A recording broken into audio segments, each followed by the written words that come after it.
friends, back at you Mondays with the Mako. Got Iceman, Ross Walker here. What up? One of my favorite partners and a good friend, a mentor. That's what it's all about for me again. This event has been magical. Ross just rocked his session. Wow, well done, Ross. What do you think the two biggest takeaways were for the audience? You had a great session again. What do you think they took? You know what? I think from the feedback I got from the audience, and what I was really hoping that I was going to get to, was that even though you're digital and you got pixels and emails and text and all that stuff, people are trying to rush the relationship that has to happen on a high ticket sales. They're like, hey, I got them, I found them, they're the perfect thing, so why don't they just want to marry me right away? I'm like, you still have to build a relationship when you're selling something worth thousands of dollars. You've got to convince me that you can supply the transition, and that just doesn't come because the button is red or the video was just right or you've got just the right forms on your page. No, it's a relationship. You don't just drop money on a high ticket like you do for a t-shirt or gum. It is different, and the crowd got that. And if you can wrap your mind around an example, I always use the dating example because everyone's felt that and it's a high emotion. Yep. And you can get that. You're like, it's just the same. Don't skip steps. Don't go too fast, too slow. I mean, you know how to start. If you get someone that wants to go too fast, it's just as bad as someone who wants to go too slow. You're like, we are not a match. So you chart it down, and though it's an emotional thing, you can make it a system. Everything can be systemized. Well, I was just going to ask you that, Ross. How do you do that? How do you create that path for value for education and not rush it or expect it? That's a fun part. Really, it's trial and error. You test a section, say, hey, I want to test the first building of my relationship. You do it. You run it 2, 3, 4 tests on it. Yep. And when you get it, then you have to have the discipline to say, okay, that's done. We document it. We lock it in place and move to the next step.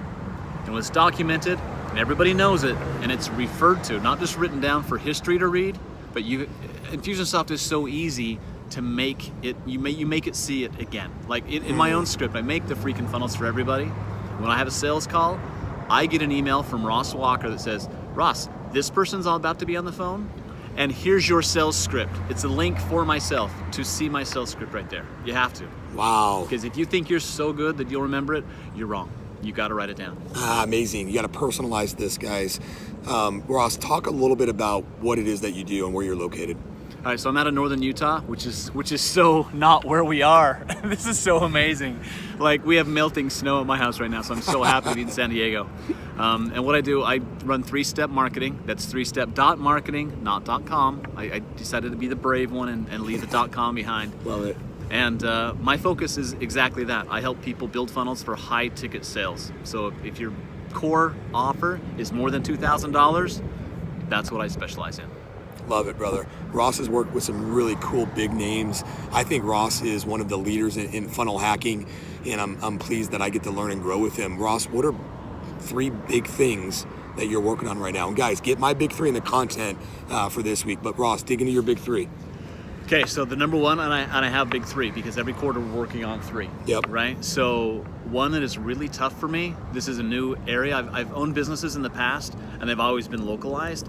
But I have a team of about 10 people, and only one of them is in my same state. So when you got to create a business and a culture at the same time, with 10 people that aren't even all in the same time zone, that's been really interesting for me. So that's one of my big 3 is how do I make a culture and get these people all working together when we're all want to be remote. That's not easy. That's a big one for me. Number 2 that I'm working on is I'm always improving my systems, and so documenting even more of my systems. As my company's grown, we've brought on new people. Like I just hired another account executive, and her job and my job together are to get systems and documents in place for her job. They didn't exist before, but I like to hire the person. We work through it, we test it. Okay, hey, that works. Let's do that. And then assigning metrics to make sure everybody's got a metric that's weekly, monthly, quarterly. I love it. Measurable. Yeah. Accountability. Keep movement in place. Yeah, not easy. What was the 3rd, Ross? That's phenomenal. That was 3, the metric one. Sorry. Okay. Yeah, documenting it. Snuck that one in there on me. That 3rd one, and in a high touch, like the account executive, hers is not an easy one. That one's kicking my butt right now. Because, I mean, part of her job is like make sure that every customer gets replied to in 3 hours. Yep. Even if the reply is, hey, we got your email and we'll get back to you. It's not a tag, dude. That's not easy to do. So we're working on that. Awesome, brother. Great stuff.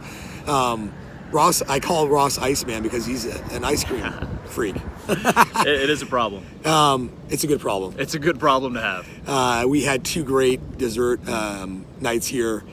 Talk about Team Ice Cream. That's a new thing that emerged from this trip. So every time I go to an event, I try to get a group going for ice cream. I'm not the happy hour kind of guy, which is just fine. No big deal there.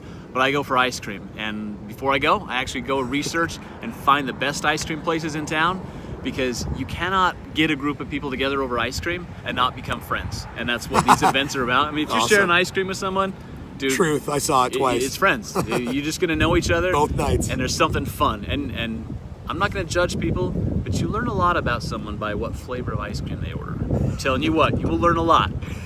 So, I love having ice cream with this guy. One of my favorite places is Far Ice Cream in Ogden. Oh, it's the best. And I'll be up in April, Ross, with you. That's Thank gonna be you, awesome. brother. Thank you, Appreciate you, man. You guys go dominate. Have a great week. Dig in. Take care of business.